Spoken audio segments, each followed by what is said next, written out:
Mga nabaha, huwag basta-bastang lulusob. At ang big bike nyo po ay hindi jet ski.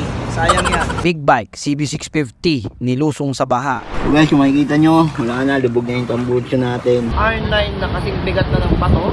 Gano'n ba kalalim nilusong mo dito sa baha, sa motor mo? Hindi mo ba alam, sir, pwede ma-damage yan, masira? Buksan natin yung panggilid mo, napakadumi. Sakto, inopen na rin natin yung air filter mo. Ayan, oh, dumi. Sobra, ayan, oh. May pa, ayan mo.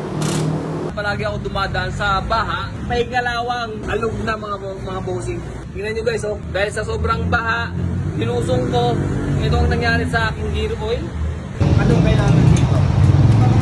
Sensor ng air filter. Tapos, maiilin nyo yung, yung tangke. Kuha kayong gasolina. Tignan nyo kung may halo. Na-change oil na. Hindi pa lagyan nyo na ng fluid. Ito na. So magra-running to. So una-una, langis. Pakita mo ba yung langis kahapon? Ito lang dyan. Ano ba yan? Nahaluan na ba yan? Parang no? Meron no? Yung brown ko. Ayun may tubig. Kailangan natin siya i-flashing para lumabas lahat yung tubig. Big bike CB650 nilusong sa baha. So guys, kung makikita nyo, wala na, lubog na yung tambucho natin. Una namin ginawa dito is chinek yung overall yung motor at nakita ko yung ibang parts talagang pinasok na ng tubig katulad ng sa reservoir nung coolant niya kasi nasa ilalim ng CB650 yun. Kaya for sure pinasok yun. Tinignan ko rin yung sa air filter niya kasi sinabi niya ini-start niya raw ng umaga kaya umigop ng tubig yun for sure. Tinignan namin din yung exhaust niya. Kung makikita nyo sobrang bigat. Ay, puno ng putik yung Una natin ginawa kasi drain yung coolant at yung langis. Sa mga Aerox NMAX, lagi nangyayari yan kasi pag nalulupak kayo. No? Ngayon, sa big bike, pag hindi mo nilinis yan, mas malaki yung chance na kakawala yan, mas delikado, mas mabigat din. Sobrang dumi na rin ng brake pad ng CB650 na to kaya nilinis na rin natin para makaiwas sa disgrasya. Ayan, tignan nyo no, nanlilimahid sa dumi. Okay, so nagawa na rin namin yung tambucho. Pinalitan na namin dahil yung dati niya is yung R9 na kasing bigat na ng bato. Naka-shorty siya, mas tahimik to. So bakit namin tatanggalin? Pugutin namin yung main bolt papunta sa chassis. Lalagyan ulit namin ng lubricant para madulas. At pag ito tumaob, yung bolt na kinakalawang sa loob at kinakawalawang na frame chassis na alloy, magdidikit na naman yan, mahirapan na naman kami. So papalitan natin ngayon. Akala ko okay na lahat. Meron pa palang problema. Ito rin yung mga Siwa Nation.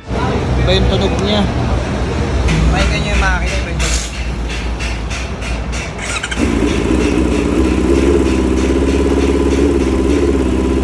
Hindi ganun ang tunog ng inline 4. So palagay ko, kailangan namin i-check dito yung mga ignition coil, connections ulit.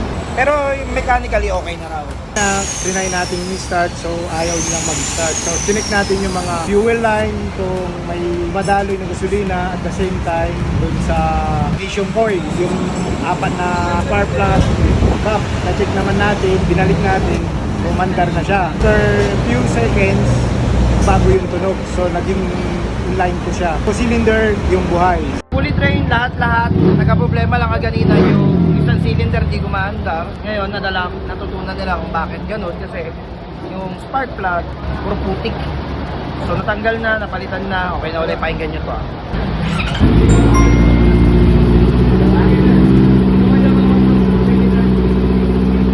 Pakinggan nyo yung tunog na kanina.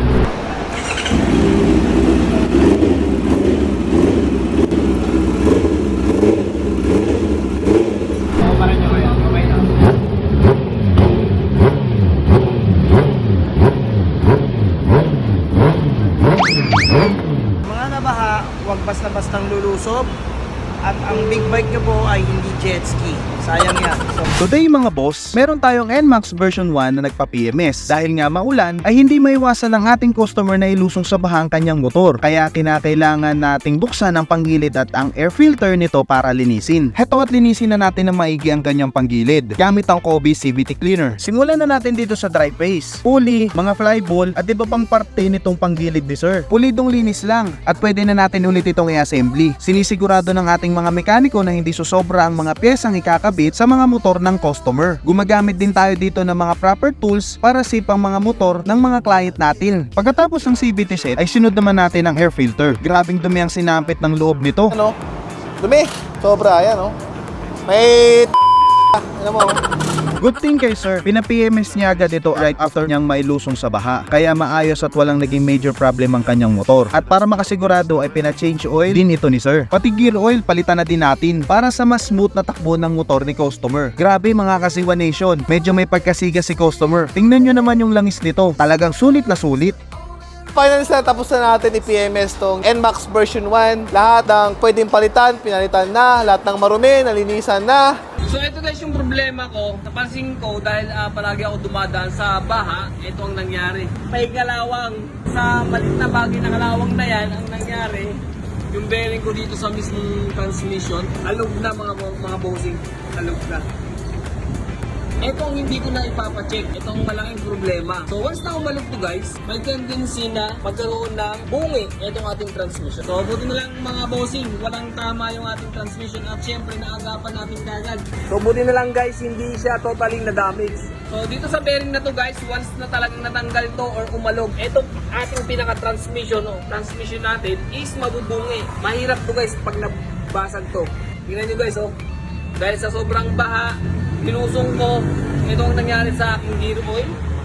Naging gatas na. Sililinis na ng ating mekaniko na si Robert yung ating transmission cover para matanggal yung bakas ng kalawang na nakalagay dyan sa ating panggilid. So kaya kayo guys, huwag kayong maging siga. Kailangan medyo alalay din tayo sa motor syempre. And syempre palagi natin ipapacheck at sisilipin syempre.